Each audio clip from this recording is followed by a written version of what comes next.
My 10 minutes are running from now, I'm told. I got the short straw. The second group goes first. Heritage brokers. We spent a little time trying to figure out if there's a better word to broker, and the ones that are outlined in the green box there were some of the things that people came up with. And it's nice to see that they capture different values, different emphases in the role that heritage officers and others involved in the heritage sector, conservation officers and consultants involved in conservation plans, the things that they do. So, as well as brokering, facilitation, culture broker, mediator, collaborator, although there was a certain connotation to that word. So we wrote down collaboration. And then, what's the word, a felicitous malapropism, enunciator as well as animator. Someone who can articulate a value on behalf of a community. And animator, someone who can get a discussion going or enliven a group or get them over a blockage. And then another new phrase for the English language, a systems nudger. Person who makes the bureaucracy work for you. And then one other word that came through as being very, very important, support. Support for community groups. That's what the system can do. And that's what heritage brokers do. Sealing the deal as well, making deals, making things happen. Then the next concept that came up in describing these roles, and it wasn't one, it was a concern about this area, between the long-term project approach and not just the long-term program approach and not just short-term projects. I think during the boom years, a lot of people involved in heritage have been good at spending money, good at project management, getting the job done, especially before the end of the financial year when you have to make your grant drawdown claim, all of that sort of stuff. And then there's a shift in emphasis to the long term, doing things a bit more slowly, being there the full time, being at the end of a phone, providing support, providing information. And it's a programmed approach. It's longer term than the project, and I think that really captures something quite important. Then the role of the heritage officer within the local authority, involved in all the departments, but also their role between the local authority and the communities out there, the public. Advocacy and mediating, there are the two more words that came up. And re-echoing that phrase that Claire Tuffy used, or Tomasa Holstein used, the can-do mentality, willing to take on a challenge and get something done, even if it's going to stretch your skills, and you're doing something different. Let's see what happened over here then. Yes, someone made a very eloquent distinction between management skill sets and leadership skill sets. What was it again? Getting it done. Managers do things right, and leaders do the right thing. Yeah, that's it. And that there's a balance. Sometimes they're quite different from each other, and that's an interesting set of things to think about. You know, are you just doing things right, or are you doing the right thing? And sometimes you have to differentiate between the two.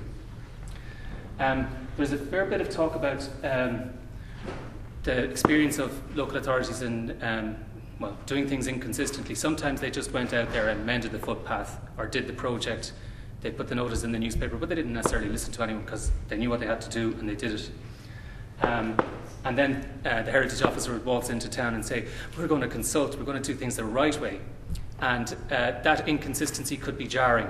So why are you doing it the right way now when you didn't do it the right way when it was really important to us?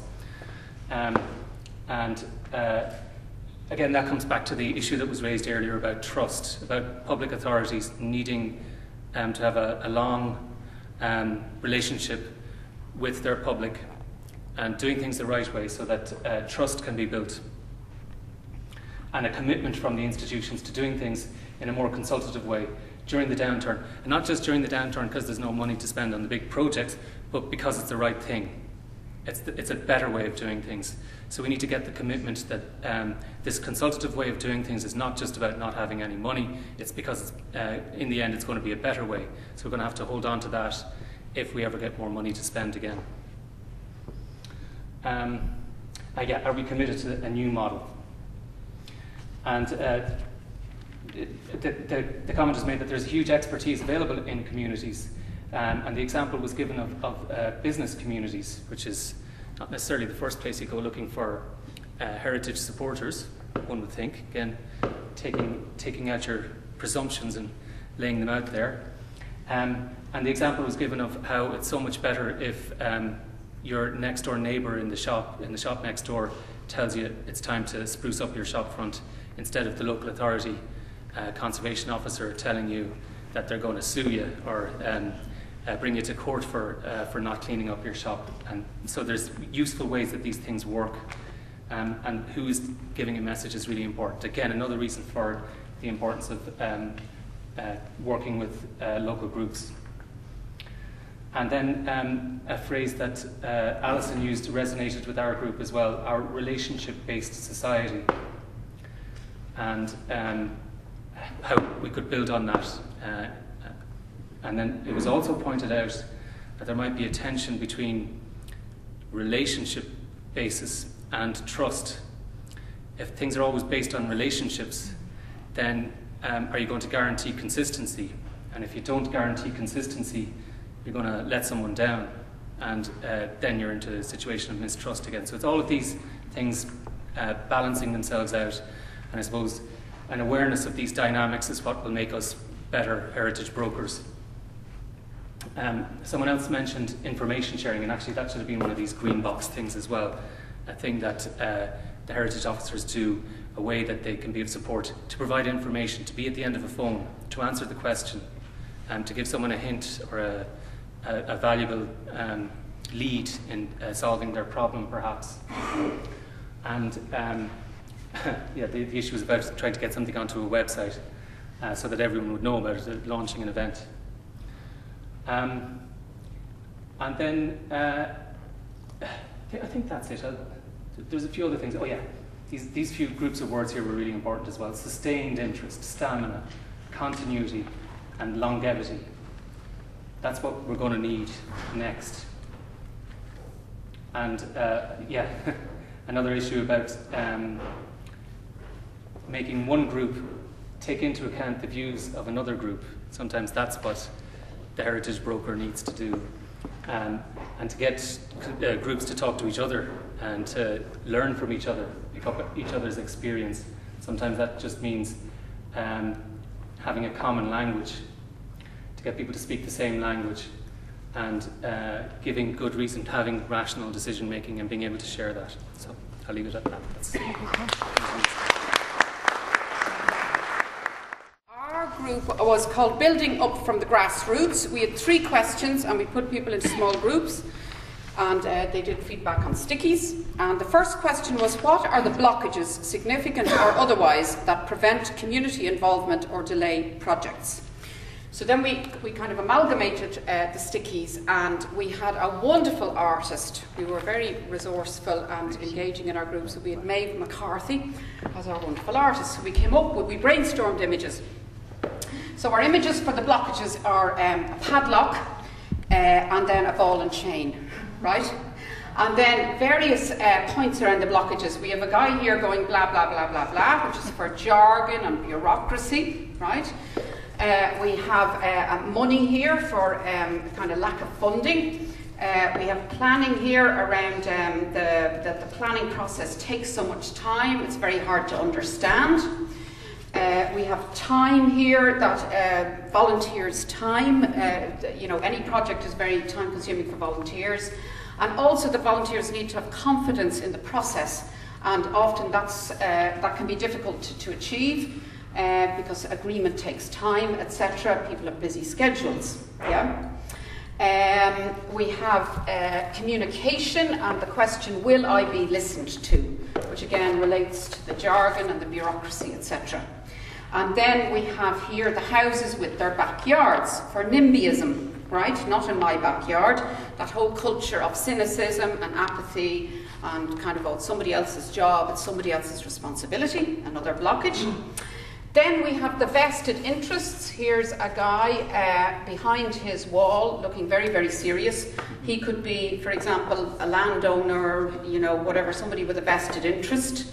You have, you know, from a community point of view, being patronised or misinterpreted or unsuitable forms of engagement.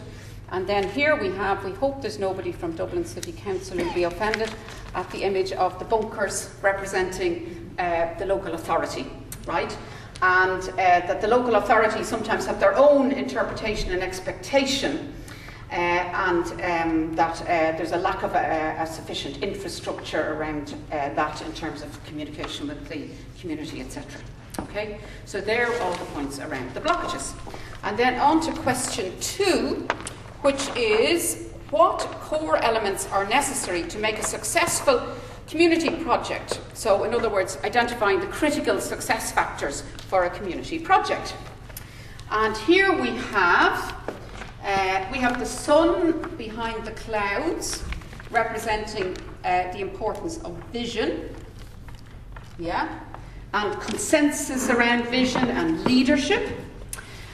We have a little group doing a training program with somebody at a flip chart, representing the importance of capacity building, good advice, getting focus, creating a 3-year plan.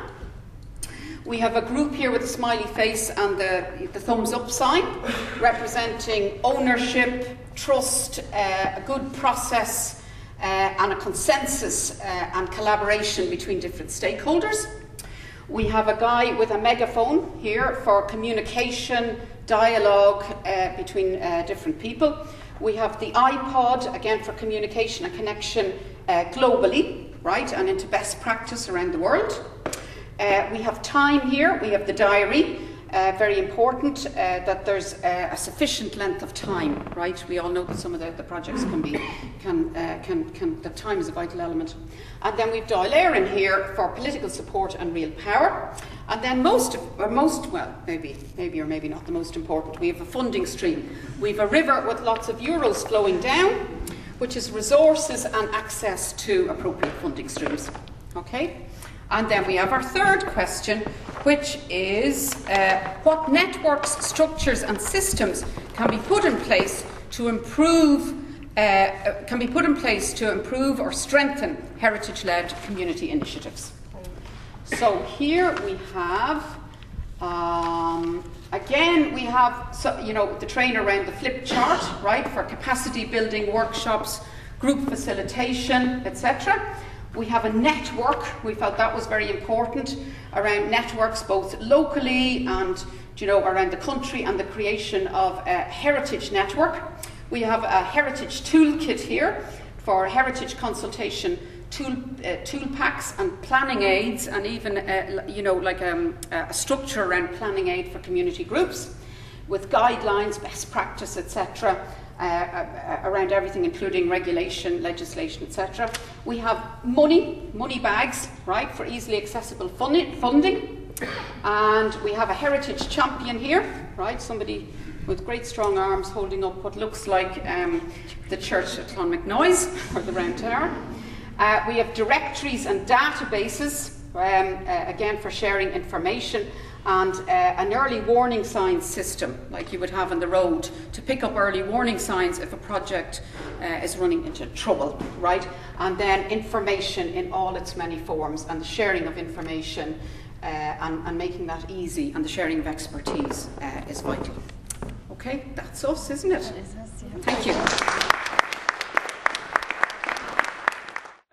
One of the common themes that came through, we broke into a number of smaller groups very quickly, and one of the common themes that came through was that we really must focus on valuing the heritage as something other than purely in economic terms. There's its value in terms of kind of social cohesion and how it can bring together communities, how it can foster a sense of pride of place, and so forth. Many of these arguments have been rehearsed before, but perhaps the current, I would argue, obsession with the economic benefit of tourism is perhaps negating some of these more important factors. I think actually if a place becomes somewhere that the community takes huge pride in, the chance of that being sustained into the future is much greater than if it simply is a kind of tourism powerhouse in terms of kind of revenue generation. We also focused on, in using the limited resources as best we can, do we need to actually strategically focus on where the money and the resources are going to go? We can't sustain all of it all the time. And is it better to kind of start to engender some sort of ripple effect by being very clever as to where we focus our resources and activity, perhaps in the short to medium term, in the hope that they will have longer and wider benefits to those communities? There was a general consensus that education was critically important and crucially to younger generations, because ultimately they're the ones who are going to have to look after what we're all caring for today. And if we don't put sufficient resources and time and effort into that, really we're setting up for a huge problem down the line. One of the things that we felt the community could bring, one of the most critical things the community could bring, is a sense of passion. That's something you can't buy. It's something the community have. It's, again, fostering that sense of pride of place. And in many ways, the state sector, whether it be local or national government, very often we're the blow-ins. We come in to help, we come in with money, we come in with advice. But we come in, we do what we have to do, and perhaps we go, we're very often not local to the area. And I think that passion is something that's very deeply held within the community and should be cherished and should be put to great use. There's often a focus on tourism revenue. One of the groups mentioned was how critically important it was to reuse these places, particularly buildings maybe that aren't monuments, buildings that can actually have an ongoing active use for the community. In reusing them, you're of necessity reducing other potential negative things, like the place won't be vandalised in the same way if it's an active use. It won't suffer from graffiti, it won't suffer from dereliction, and it will continue to foster that sense of community pride. In terms of I suppose one of the most crucial things was to get local support. If you don't have that, it doesn't matter how great the idea is, it doesn't matter how great the place is, if the locals aren't behind it, it's a bit pointless. There's no point in visiting a heritage object or site or place upon people if they don't want it to be part of their community. There was a question posed, is designation needed? And whether or not it's indeed a help or a hindrance. In some cases we felt it could be more of a hindrance than a help. So it's something that maybe needs to be carefully thought of. I think people automatically think by designating this place as special, as a heritage site, whether under national monuments legislation or putting it on the RPS or some other mechanism, that will automatically make the place better looked after. It may in fact not. It may bring a whole clatter of things that local community can neither support nor want. So it's something that needs to be thought of. And related to that was then the idea of actually, is there a better approach? Is it sometimes better to have the entire community involved? Or would there be occasions when in fact somebody with a really brilliant idea just does it as a solo run and gradually over time bring others on board? Some of the best things that have happened because one person had a really good idea and just went with it. We need to identify what resources we have and what resources, what do we want to do with the place. And one of the groups was talking very much about unlocking the potential of communities. And a very interesting idea was the idea of kind of communities and kind of the whole notion of peer learning. Should we have a community maybe presenting their heritage site or sites to another local community, perhaps from some distance away? It's a way of kind of, I suppose, creating an informal peer network of support, but it's also another way of actually just fostering that sense of pride, and a very good way of freely exchanging ideas and benefiting from the experience of others, which I think ties into the point Alison made earlier today about, we're very much community-based in relationships more than anything else. The issue of authenticity came up. We were discussing Arigna Mines and how exciting it is as a place because the people who used to be miners in that community are the people telling the story.